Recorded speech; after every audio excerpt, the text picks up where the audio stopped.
প্রিয় দর্শক, আসসালামু আলাইকুম। আমি আজকে আলোচনা করব যে সুন্নতে খাতনা বা সারকামসিশন এই জিনিসটা আসলে কি। তো যাই হোক, সুন্নতে খাতনা বা সারকামসিশন সেটা হলো একটা অস্ত্রোপচার, যেটা আমাদের পেনিসের অর্থাৎ গ্ল্যান্ড পেনিসের মানে পেনিসের উপরিভাগে যেটা থাকে সেটাকে আমরা গ্ল্যান্ড পেনিস বলি। গ্ল্যান্ড পেনিসের উপরে যে ফরস্কিনটা থাকে মানে যে চামড়াটা মোড়ানো থাকে, এই চামড়াটাকে আলাদা করা বা কেটে ফেলা বা অপসারণ করাই হলো মূলত সারকামসিশন বা খাতনা। তো পৃথিবীতে মানে দুটা কারণে মূলত সার্কামসিশন বা খাতনাটা করা হয়। প্রথমত হলো আপনার ধর্মীয় কারণ, আর এই ধর্মীয় কারণে আমরা মুসলিম ধর্মের যারা অনুসারী আছি তারাই করি, এবং ইহুদি ধর্মের অনুসারীরাও ধর্মীয় কারণে খাতনা করে।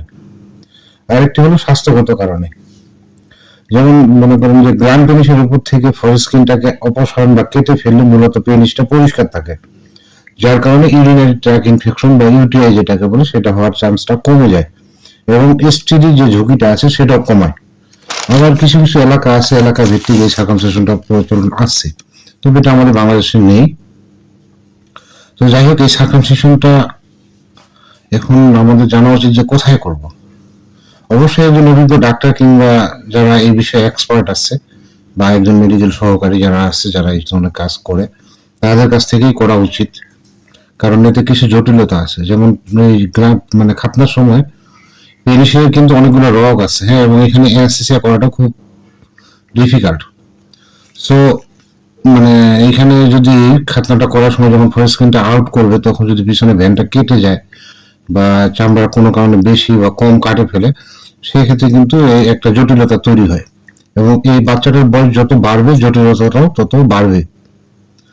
তো এই জন্য একজন অভিজ্ঞ লোকের কাছ থেকে এই সার্কামসিশন বা খাতনাটা করা উচিত। আর এটার যে গুরুত্ব সেটা হলো আধুনিক মেডিকেল এখন বা আধুনিক বিজ্ঞান বলেন, সুন্নতে খাতনা মানে সব দিক দিয়ে খুব গুরুত্বপূর্ণ একটা জিনিস। কারণ ভালো স্বাস্থ্য বজায় রাখার জন্য সুন্নতে খাতনার কোনো বিকল্প নাই।